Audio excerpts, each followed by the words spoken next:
Olá, eu sou a Marcela Berg, professora de Química aqui no Mais à Prova.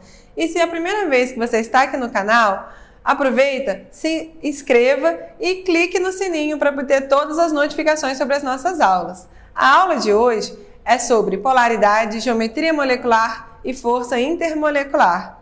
Vamos lá? Então primeiro vamos começar com a polaridade das ligações. Bom, as ligações podem ser polares ou apolares. Isso vai depender da diferença de eletronegatividade que existe entre os átomos. Então, nós temos também a ligação iônica, covalente polar e covalente apolar, ok? Bom, na ligação iônica, toda ligação iônica é polar. E por quê? Porque a diferença de eletronegatividade entre os átomos é muito grande. Então, por isso que ocorre aquela doação, a transferência de elétrons de um átomo para o outro. Por exemplo, ali o sódio e o cloro, o sódio tem eletronegatividade 0,9 e o cloro 3. Então, a diferença é de 2,1. A gente costuma dizer que quando é acima de 1,7, já é ligação iônica. Essa eletronegatividade é tão maior que é do outro átomo, que aí ele acaba por arrancar esse elétron para ele. E então vai surgir os íons, né? O cátion e o ânion. E quando você tem formação de íons positivos e negativos, nós temos dois polos. E aí então a ligação é altamente polar. Outro exemplo é o potássio e o flúor. Neles, olha, a diferença é de 3,2, bem grande, né? Então ela é mais polar ainda que a ligação do cloreto de sódio.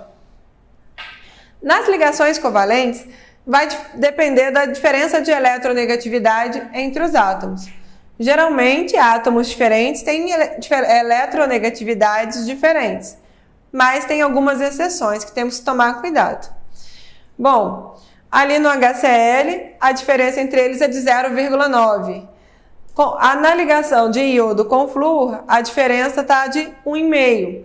Então, quando a gente diz que quando é abaixo de 1,6, essa diferença de eletronegatividade entre os átomos, então nós temos a ligação covalente e polar, porque existe a diferença de eletronegatividade, mas ela não chega a ser tão grande para fazer uma ligação iônica. Na covalente apolar, como eu disse, é quando os átomos têm a mesma eletronegatividade. Então não existe diferença entre eles, não forma polo. Então ela vai ser covalente apolar. Temos ali o cloro com cloro, dois elementos iguais, e telúrico e hidrogênio, que por coincidência tem a mesma eletronegatividade. Nós temos algumas tabelas que mostram todas as eletronegatividades dos elementos, mas geralmente a gente não vai precisar decorar esses números não. É só entender como que a eletronegatividade aumenta. Lembrando que os ametais são mais eletronegativos que os metais. Ela aumenta sempre da direção dos metais para os ametais e de baixo para cima na tabela periódica. Agora vamos ver a geometria molecular, porque a gente precisa saber a geometria para ver a polaridade das moléculas, dependendo da forma como a gente quer saber se a molécula é polar ou apolar. Bom, a geometria é a forma como os átomos estão dispostos no espaço, nas ligações deles. Como as ligações são feitas de elétrons, os elétrons se repelem entre si, e aí as ligações tendem a ficar o mais afastado possíveis. Então, é como essas bolinhas de soprar. Quando a gente amarra elas, elas tendem a ocupar, ficarem o mais afastado possíveis umas das outras. E a geometria molecular, nós vamos ver que vão aparecer mais ou menos as mesmas geometrias que estão nesses desenhos das bolas. Por exemplo, aqui a gente tem a amônia e a água. Fazendo as ligações químicas, no nitrogênio sobrou um par não ligante, porque o nitrogênio tem 5 elétrons, 3 ele usa em ligações, sobra ainda um par. Na água, o oxigênio tem 6 elétrons na última camada, faz 2 ligações, uma com cada hidrogênio, e ainda sobram 2 pares de elétrons. A ligação da água não fica dessa maneira, porque nesse ângulo não é estável, os elétrons ficam muito próximos uns dos outros. Então o que acontece é que a maior distância entre eles, no caso aqui, seria assim. E aí nós temos aqui a geometria angular. Na ligação da amônia, Poderia ficar assim. Só que o que acontece? De novo, esse ângulo não é o mais estável. Esse par de elétron, ele repele as ligações de modo com que elas fiquem dessa maneira, parecendo uma pirâmide. E aí nós vamos ver que essa geometria tem o nome de geometria piramidal. Bom, os tipos de geometria que nós temos, que nós podemos ter, quando nós temos apenas dois átomos sendo ligados um ao outro, a geometria sempre será linear. Não tem outra maneira, né? Já tem um par de elétrons aqui no meio da ligação e aí eles vão estar sempre de forma linear. Então, por exemplo, Cl2, O2, N2, todas são moléculas lineares. No caso do composto ali do CO2, a gente tem um carbono e aqui estariam os dois oxigênios ligados por dupla ligação. No átomo central, que é o carbono, não sobra nenhum par de elétrons. Então, a maior distância entre esses elétrons é a forma linear mesmo, de 180 graus. Então, a geometria dessa molécula vai ser linear.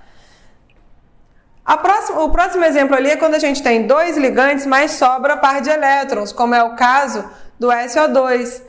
O SO2 ele faz uma ligação aqui com o oxigênio, outra com outro oxigênio, mas acontece que sobra um parzinho de elétrons. Então, esse par de elétrons, em vez da ligação ficar linear, ele sofre um desvio, e aí formando esse ângulo. Então, a gente chama essa geometria de geometria angular. O próximo exemplo é quando a gente tem um átomo central e 3 ligantes ao redor. Ela pode ficar dessa maneira, se não tiver sobrando nenhum par de elétrons, porque esse é o maior ângulo entre as ligações. E se vocês perceberem, essa geometria se parece com um triângulo. Então, nós damos o nome de geometria trigonal plana. Agora, caso aconteça, igual na amônia, de aparecer um par de elétrons não ligantes, aí os elétrons já começaram a ficar muito próximos uns dos outros. E aí esse elétron repele as ligações para baixo. E aí forma essa outra geometria, que seria a geometria piramidal, porque forma uma pirâmide aqui embaixo. Bom, para finalizar, existem vários tipos de geometria, mas essas são as mais importantes. Então, para finalizar as geometrias, nós temos aqui quando é um átomo central e 4 ligantes. Aí a disposição mais correta é sempre a geometria tetraédrica, forma um tetraedro. Ok, pessoal? Então, são essas geometrias que são geralmente cobradas. Existem outras, mas elas nunca foram pedidas. É essas aí que vocês têm que guardar mesmo.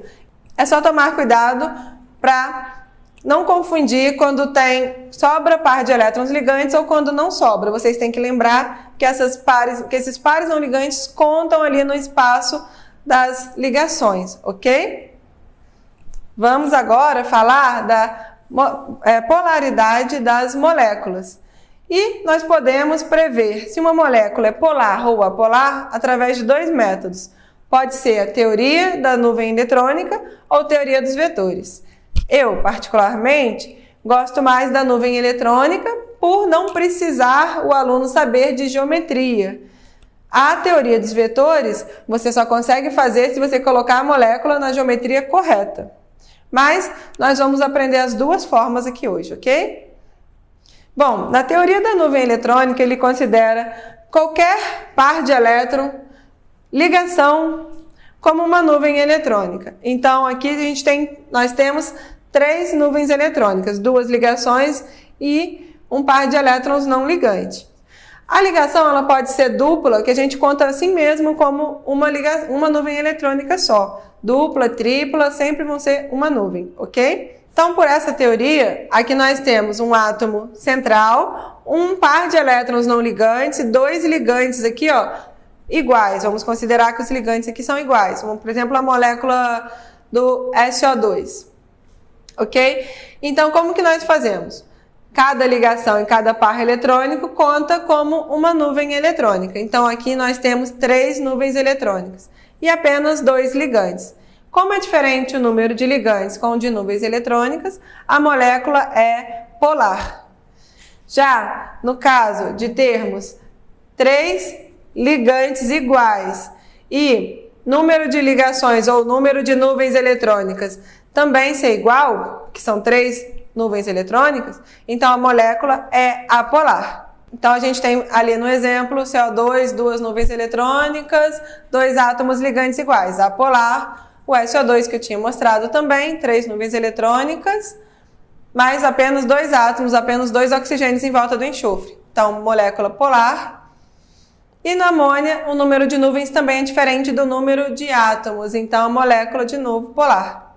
Ok? Tranquilo? Esse não precisa de montar na geometria. Se a gente fosse fazer pela teoria dos vetores, aí a gente monta a molécula na sua geometria correta e faz em cada ligação um vetorzinho apontando para o átomo que é mais eletronegativo. Então, nós temos que saber a geometria e a eletronegatividade dos átomos. Por exemplo, o HCl, toda molécula é uma molécula linear. Então, toda molécula linear, se tiver diferença de eletronegatividade, ela vai ser polar, assim como a ligação. E se for formada por 2 átomos iguais, então ela vai ser apolar, porque só vai ter um vetor só, ou então se não tiver diferença de eletronegatividade, nem haverá nem vetor. Bom, as moléculas maiores, igual ao CO2, a gente imagina assim, o oxigênio é mais eletronegativo que o carbono. Então, cada oxigênio fica puxando o carbono para um lado, contrário, né, um do outro, com a mesma força. Então, eles estão puxando o carbono com a mesma força em direções opostas. Então, esses vetores vão se anular. É como se fosse um cabo de guerra onde as duas pessoas têm a mesma força. O carbono não vai para lado nenhum. Se a soma dos vetores deu 0, a molécula é apolar. Já no caso da água, colocando ela na geometria, a gente tem esse oxigênio e os vetores estão apontando para cima. Aí não vai se anular, porque todos os dois estão apontando para a mesma direção e aí a gente vai ter uma resultante para cima. Então, quando não se anula, molécula polar. A mesma coisa com a amônia, os vetores não se anulam, molécula polar e assim por diante. E aí, qual teoria vocês gostaram mais? Então, agora vamos falar sobre as forças ou ligações intermoleculares. E esse é um assunto que está super ligado aos assuntos anteriores. Porque para descobrir qual é a força que liga as moléculas ou aglomerados iônicos, nós precisamos saber que tipo de ligação nós temos, a polaridade das ligações e das moléculas. Então, vamos lá. Nós podemos ter os compostos iônicos, metais e compostos covalentes. Então, nos compostos iônicos é aquela atração que eu falei de cátion e ânion, uma atração eletrostática muito forte. Já os metais é aquela teoria do mar de elétrons, onde o metal vira cátion e aí esses elétrons agem em torno desses cátions como se fosse uma cola. Então, é uma atração entre os cátions e os elétrons, também é uma atração bem forte. Quando esses compostos têm uma força muito forte entre si para fazer a junção entre os aglomerados ou os cátions, no caso dos metais, nós temos compostos sólidos com altos pontos de fusão e ebulição, porque a atração entre eles é muito forte. Já os compostos covalentes, as ligações entre as moléculas são mais fracas. Então a gente vai ver que vai mudar muito o ponto de fusão e ebulição e eles vão poder ser gasosos, líquidos ou sólidos. Varia bastante o estado físico. Bom, dos compostos covalentes, nós temos 3 tipos de ligação intermolecular, que é dipolo-dipolo, ligação de hidrogênio e Van der Waals. A dipolo-dipolo é para as moléculas polares. Ela é uma ligação parecida com a iônica, só que bem mais fraca. Mas ela também é formada pelos polos, pela diferença de eletronegatividade entre os átomos. Então, como o cloro é muito mais eletronegativo que o hidrogênio, meio que forma um polo positivo e negativo na molécula, e isso atrai umas às outras. Já a ligação de hidrogênio é um caso particular de ligação dipolo-dipolo, só que ela é bem mais forte que a dipolo-dipolo. E por quê? Bom, ela é formada por hidrogênio, claro, né? E o FON, o famoso FON, flúor, oxigênio ou nitrogênio. Um desses 3 átomos. Por que esses 3? Porque a diferença desses 3 átomos com hidrogênio é muito grande, a diferença de eletronegatividade. Então, isso faz aumentar a força na ligação entre as moléculas. Então, por causa dessa força, é que a água cria aquela tensão superficial, onde a gente consegue ver os insetos andando sobre ela, que a gente tem aquela película, quando a gente enche muito um copo de água, forma meio que uma barriguinha por cima do copo. Isso aí é a tensão superficial que não deixa aquela água escorrer para fora do copo. Isso mostra que a força entre as moléculas ele é muito grande, ok? A última força intermolecular que nós temos é a força de Van der Waals. Ela é usada para compostos apolares. Então, todo composto que for, toda molécula apolar, vai fazer ligação do tipo Van der Waals. Ai, tem uma lagartixazinha ali, o que é isso? Credo? Bom, as lagartixas sobem nas paredes por forças de Van der Waals, interagindo com a parede por ligação desse tipo. Essa ligação, ela é assim, não existe polo, não existe a diferença de eletronegatividade. Mas quando os átomos estão muito próximos uns aos outros, acaba que pode haver um momento que o elétron de um repele o elétron do outro e forma um dipolo ali instantâneo, bem rápido. E esse dipolo instantâneo é que faz a ligação entre as moléculas. É uma ligação realmente bem fraquinha e a maioria dos compostos desse tipo são gasosos. Bom, então o que a gente viu, né, entre as ligações covalentes, nós temos que a ligação de hidrogênio é a mais forte, depois vem a ligação de polo e por último o dipolo induzido ou Van der Waals. E com isso a gente pode prever o ponto de fusão e ebulição das substâncias. Quanto maior a força intermolecular das substâncias, maior o ponto de fusão e ebulição, ou seja, eles têm tendência mais a ser líquidos do que gasosos. Já uma outra coisa assim que pode acontecer é ela, por exemplo, fazer Van der Waals a molécula, mas ser uma molécula bem grande, com muitos átomos ou com uma massa muito grande. Aí, nesse caso, o aumento da massa aumenta também o ponto de fusão e ebulição, tá? Quanto maior o tamanho ou a massa da molécula, então nós vamos ver que vai aumentando também as interações entre os compostos e aumenta o ponto de fusão e ebulição. E aí ele pode acontecer de um composto que faz ligação por Van der Waals ser líquido também. Ok? E, por último, só para finalizar, como nós estudamos moléculas polares e apolares, a gente tem que lembrar da regra de solubilidade, semelhante dissolve semelhante. Então, sempre moléculas polares dissolvendo moléculas polares e apolares dissolvendo apolares. Então, pessoal, essa foi a nossa aula de hoje.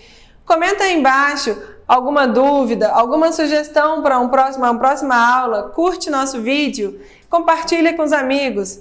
Eu te espero na próxima aula, ok?